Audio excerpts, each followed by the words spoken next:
The Wild Child is a short foster carer memoir from Casey Watson, originally released in 2015. And I have to say, despite the fact that it is a short memoir, it's maybe a 40-minute read, give or take, a lot happens. And what's also very interesting about this one from me is that I'm rereading all of Casey Watson's books, and most of them, while I remember bits and pieces, I don't remember a lot of the details. My memory is not that great. But with this one, I remembered pretty much all of it, which is a good sign because it really stuck with me. It's really quite shocking.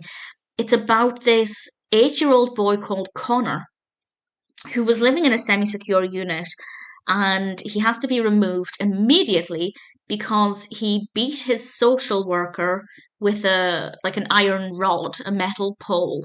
And my first thought there was, I don't feel like giving that child to a foster carer is the best option. I feel like putting them into a more heavily secure unit was the better option. But the reason he's going into foster care or into a foster home for a few days is because there's nowhere else to go. It's the weekend. They have to wait until Monday to find a more suitable location for him.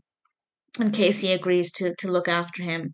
And I don't want to use this word lightly, but he's a character, to put it very mildly.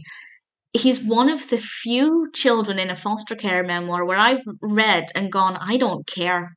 I don't care about this child. Normally, you can see past the nastiness and see the goodness within the children and realize that they're just a product of their upbringing. But actually, what's interesting with this is that we don't really get that much information about the events that led to Connor behaving the way he does. If Casey was looking after him for longer, then presumably we would find out more. But with this one, we have to just take him as he comes for this weekend. And I don't want to go into too much detail about what he does, but he's just a horrific child. And honestly, I would have, well, if I was in Casey's position, I wouldn't have turned my back because you have a duty of care to the child. But I feel like I would have been tempted to just walk away and say, fine, you do what you need to do, not my problem. But of course, it would have been my problem. Um, and hats off to Casey for persevering for this weekend. What's quite difficult to read is how he affects Tyler. I think Tyler's been with Casey for about a year and a half at this point, if I remember correctly. And I feel like Connor was just horrendous to Tyler, and it must have been so difficult to be in that situation.